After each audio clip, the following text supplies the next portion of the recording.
So one of the biggest challenges of foreign companies in China is dealing with an issue of fraud. Unfortunately, fraud is still very common in China, and I think every single company in China has had to deal with it in one form or another.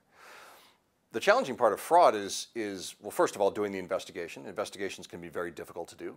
Information is hard to come by, and doing an investigation is very difficult. But assuming that you have the investigation done, what do you do with that information? More often than not in China, the local authorities, the police, the Economic Crimes Bureau, will not really be interested in helping you deal with this.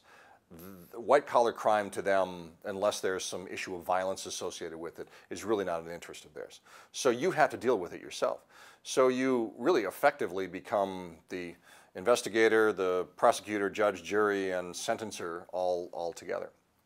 And that's a really hard thing for companies to deal with. A number of years ago, we had a client who wanted us to come in and do an investigation for him on a general manager that he had in his company that he was suspecting was double dealing. That is suspected that his wife had set up a distributor, that he was giving special treatment to certain distributors, and that he was ripping off the company at a very high rate.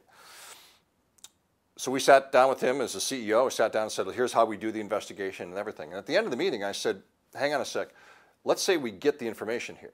What are we going to do? And he said, well, we'll just fire him. I said, well, what if the guy doesn't want to be fired? What if he starts getting on social media, and what if he goes and tells these other distributors that they shouldn't work with you and things like that? What are you going to do then? And the CEO said, well, that's a good point. I don't know. So what we did was we took our fraud team, but over the top we wrapped a crisis management function as well. So we ran the fraud investigation as if it were a potential crisis in the making. And so we did the investigation, but in addition to that, we pulled in information from government affairs, from sales, from HR, from communications, and we ran scenarios. We said, let's say we get the information on this person. What are we going to do? Well, if we fire him, what bad could happen? What relationships does he have? Which distributors is he closest to? Which employees is he closest to? Does he have any good government relations who could help him out and kind of take his side? And while we were doing the investigation, we were planning that out as well. So once we had the information, and yes, we got everything on the guy, we could then say, all right, what do we do? Well, we had run the scenarios up to that point.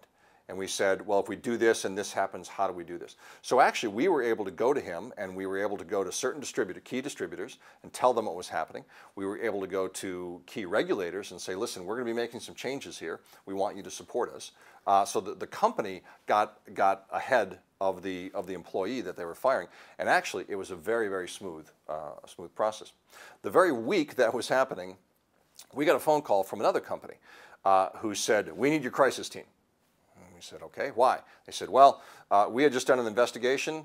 We were not participating in that. They did it some other way. We did an investigation, and we found that 27 of our distributors are corrupt, are dealing dirty, and a couple of internal employees as well. And we just sent letters to fire every one of them, and all hell broke loose. They got on social media and were talking about the company.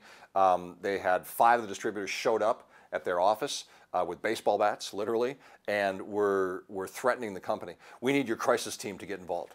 Well, we did. We went and helped them and everything. In both cases, the crisis team got involved. In both cases, we took a crisis management approach. And the second was your traditional, oh no, something is happening, and the crisis team comes in.